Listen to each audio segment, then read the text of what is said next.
Price বন্ডের সার্বিক লেনদেনে ঘাটতি, নতুন বিক্রির চেয়ে ভাঙানোর হার বেশি।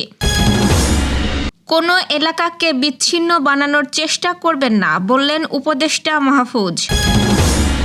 ত্রয়োদশ সংসদ নির্বাচনে ভোট কেন্দ্র ৪৫,০০০।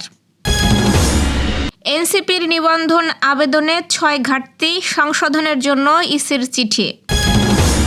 বাংলাদেশের বিপক্ষে প্রীতি ম্যাচ খেলতে আসছে তুরস্ক। দর্শক, গ্রামের কাগজের সকালের খবর আপনাকে স্বাগত। শুনছিলেন প্রধান প্রধান শিরোনাম, এছাড়াও রয়েছে রাশিফল। এবার চলুন যাওয়া যাক মূল আয়োজনে।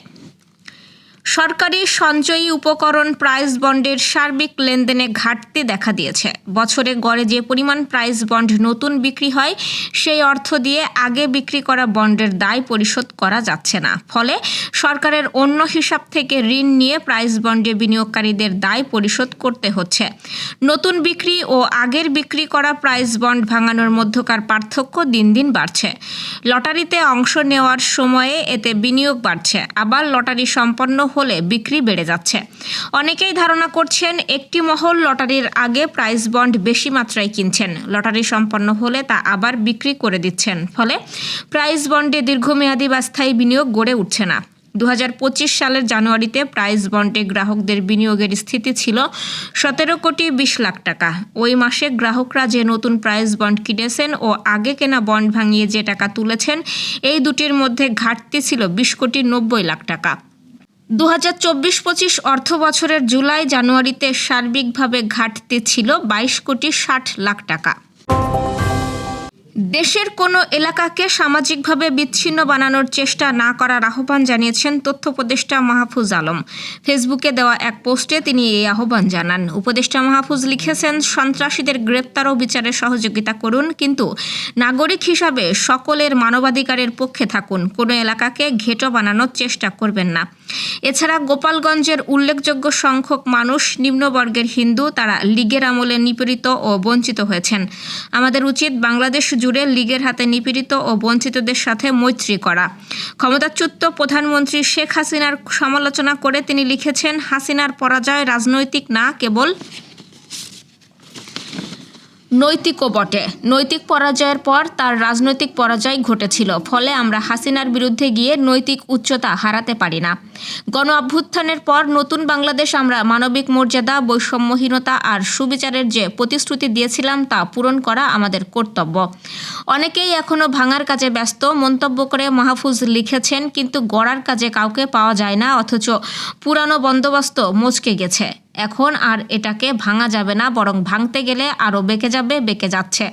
আবার সময় আসবে যখন তখন ভাঙা যাবে, কিন্তু এক্ষণে গড়ার কাজে আমাদের মনোনিবেশ করা উচিত।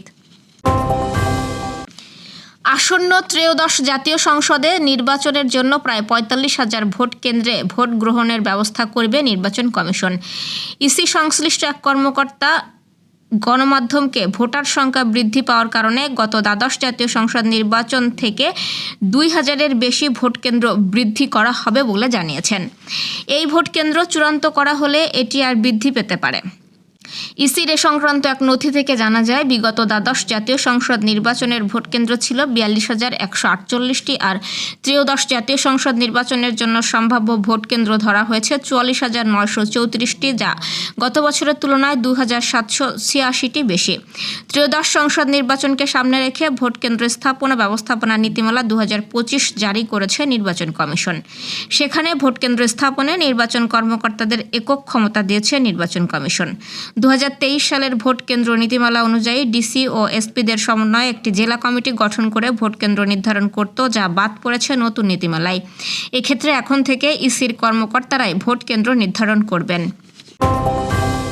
রাজনৈতিক দল হিসেবে নিবন্ধনের জন্য জাতীয় নাগরিক পার্টির করা আবেদনে ৬টি বিষয়ে ত্রুটি বা ঘাটতি পেয়েছে নির্বাচন কমিশন। প্রাথমিক যাচাই পাওয়া এসব ত্রুটি সংশোধন করে আগামী ৩ আগস্টের মধ্যেই উপযুক্ত দলিল দাখিল করতে দলটিকে চিঠি দিয়েছে ইসি। সংশ্লিষ্ট সূত্র জানায়, এনসিপির আহ্বায়ক নাহিদ ইসলাম বরাবর পাঠানো চিঠিতে ত্রুটিগুলো কথা তুলে ধরা হয়। এতে বলা হয়, ঠিকানা সহ দলের সব কার্যকর জেলা দপ্তরের তালিকা দেওয়া হয়নি। ঢাকা ও সিলেট জেলা দপ্তরের ভাড়া চুক্তিপত্রে দলের নাম উল্লেখ নেই। ঠিকানা সহ সব উপজেলা ও থানা দপ্তরের তালিকা দেওয়া হয়নি। এর মধ্যে 25টি উপজেলা বা থানায় প্রয়োজনীয় সংখ্যক ভোটার সদস্যের অন্তর্ভুক্তি পাওয়া যায়নি। কিশোরগঞ্জের ইটনা উপজেলা কার্যালয়ে ভাড়ার চুক্তিপত্রে দলের নাম উল্লেখ নেই। ময়মনসিংহের হালুয়াঘাট উপজেলা কার্যালয়ে ভাড়ার চুক্তিপত্রে দলের নাম ও কার্যালয়ের ঠিকানা উল্লেখ করা হয়নি। ইসির চিঠিতে আরও বলা হয়, এনসিপির আবেদনে তহবিলের পরিমাণ উল্লেখ নেই। আবেদনের সঙ্গে সংযুক্ত তহবিলের উৎসের বিবরণীতেও তহবিলের পরিমাণ উল্লেখ নেই। নিবন্ধনের বিষয়ে দলের কার্যনির্বাহী কমিটির সিদ্ধান্তের অনুলিপির শেষ পৃষ্ঠায় স্বাক্ষর নেই। দলের গঠনতন্ত্রে ওয়ার্ড, ইউনিয়ন, থানা, উপজেলা বা ক্ষেত্রমতো জেলা কমিটির সদস্যদের নিয়ে প্রস্তুত প্যানেল থেকে দলের কেন্দ্রীয় সংসদীয় বোর্ড সংসদ নির্বাচনের জন্য প্রার্থী মনোনয়ন চূড়ান্ত করার বিধান রাখা হয়নি। এশিয়ান কাপ সামনে রেখে ইউরোপের দেশ তুরস্কের বিপক্ষে প্রীতি ফুটবল ম্যাচ খেলার সুযোগ পাচ্ছে বাংলাদেশ। আগস্টের শেষ বা সেপ্টেম্বরের প্রথম সপ্তাহে এই ম্যাচটি হবে। বাফুফের নারী উইংয়ের চেয়ারপারসন মাহফুজা আক্তার কিরণ বলেছেন, ক্রীড়া উপদেষ্টা আসিফ মাহমুদ সজীব ভুঁইয়া জুলাইয়ের প্রথম সপ্তাহে তুরস্কে গিয়েছিলেন। তখন তিনি দেশটির ফুটবল ফেডারেশনের কাছে দুই দেশের নারী ফুটবল দলের প্রীতি ম্যাচ আয়োজনের প্রস্তাব দিয়েছিলেন। সেই প্রস্তাবের ভিত্তিতেই এই প্রীতি ম্যাচটি হবে। ম্যাচটি ঠিক কবে হবে আয়োজন তা এখনও ঠিক হয়নি। কিরণ বলেন, এ বিষয়ে আমাদের সভাপতি আলোচনা করছেন। তিনি বলেছেন, তুরস্ক ঢাকায় আসবে। আগস্টের শেষ দিকে কিংবা সেপ্টেম্বরের প্রথম দিকে ম্যাচটি হবে। বাংলাদেশের মেয়েদের ইউরোপের দেশের বিপক্ষে খেলার অভিজ্ঞতা নেই। তুরস্কের বিপক্ষে ম্যাচটি খেললে এশিয়ান কাপের আগে অন্যরকম অভিজ্ঞতা হবে আফিদা ঋতুপর্ণাদের। দর্শক, এ পর্যায়ে জেনে নিব কেমন যাবে আপনার আজকের দিন, অর্থাৎ 20 জুলাইয়ের রাশিফল। মেষ রাশি, আজকের দিনটি চাপে শুরু হতে পারে, তবে বুদ্ধিমত্তা ও ধৈর্য দিয়ে সেটি কাটিয়ে উঠতে পারবেন। স্বাস্থ্য নিয়ে সামান্য দুশ্চিন্তা হতে পারে, তাই বিশ্রামকে গুরুত্ব দিন। বৃষ রাশি, চাকরি বা ব্যবসায়ে নতুন আইডিয়া বাস্তবায়নের মাধ্যমে আর্থিক অগ্রগতি সম্ভব। প্রেম ও সম্পর্কের ক্ষেত্রে কারো প্রতি আকর্ষণ বেড়ে যেতে পারে, তবে বাস্তবতার ভিত্তিতে সিদ্ধান্ত নেওয়া জরুরি।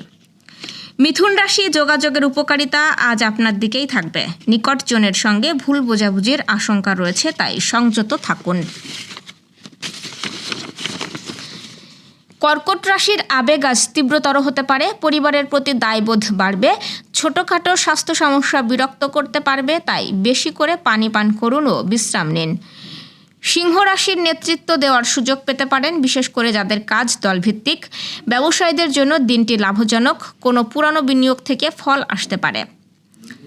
কন্যা রাশি, আজকের দিনটি বিশ্লেষণাত্মক কাজে দুর্দান্ত কাটাতে পারেন। নিজের স্বাস্থ্য সম্পর্কে কিছুটা সচেতন হতে হবে। ব্যায়ামজনিত সমস্যা এড়াতে খেয়াল রাখুন। তুলা রাশির, চাকরির ক্ষেত্রে নতুন কোনো প্রজেক্টে নেতৃত্ব পাওয়ার সম্ভাবনা আছে। পারিবারিক বিষয় বা সম্পত্তি সংক্রান্ত আলোচনায় অংশ নিলে শান্ত মাথায় যুক্তির সঙ্গে কথা বলুন। বৃশ্চিক রাশির, আজ মানসিক শক্তি ও আত্মবিশ্বাস বৃদ্ধি পাবে, যা গুরুত্বপূর্ণ সিদ্ধান্ত নিতে সহায়ক হবে। প্রেমজ বিষয়ে নতুন কিছু শুরু হতে পারে। ধনুরাশির, জীবনের প্রতি ইতিবাচক মনোভাব আপনার সাফল্য নিশ্চিত করবে, তবে কারো ওপর অতিরিক্ত নির্ভরশীল হলে বিপদে পড়তে পারেন। মকর রাশির, প্রেমে বন্ধন গভীর হতে পারে, তবে অহংকার বা অবজ্ঞা থেকে দূরে থাকুন। সঞ্চয় বৃদ্ধির জন্য নতুন আইডিয়া মাথায় আসবে। কুম্ভ রাশির, দলবদ্ধ কাজের জন্য দিনটি খুবই উপযোগী, তবে অতিরিক্ত আত্মবিশ্বাসে ভুল সিদ্ধান্ত নেওয়ার আশঙ্কা রয়েছে। মীন রাশি, স্বাস্থ্য নিয়ে সচেতন থাকুন, বিশেষ করে ঠান্ডাজনিত সমস্যায় ভোগার সম্ভাবনা আছে। দর্শক, এই ছিল এখনকার আয়োজন। আগামীকাল ঠিক একই সময়ে সকালের খবর ও আপনার রাশিফল দেখতে ও জানতে চোখ রাখুন গ্রামের কাগজের ইউটিউব চ্যানেল ও ফেসবুক পেজে। আর প্রতিদিনের খবরের আপডেট পেতে গ্রামের কাগজের ইউটিউব চ্যানেল সাবস্ক্রাইব এবং ফেসবুক পেজ ফলো করে রাখতে ভুলবেন না। আমাদের পরবর্তী খবর দেখুন বিকাল 3টায়। শুভ বিদায়।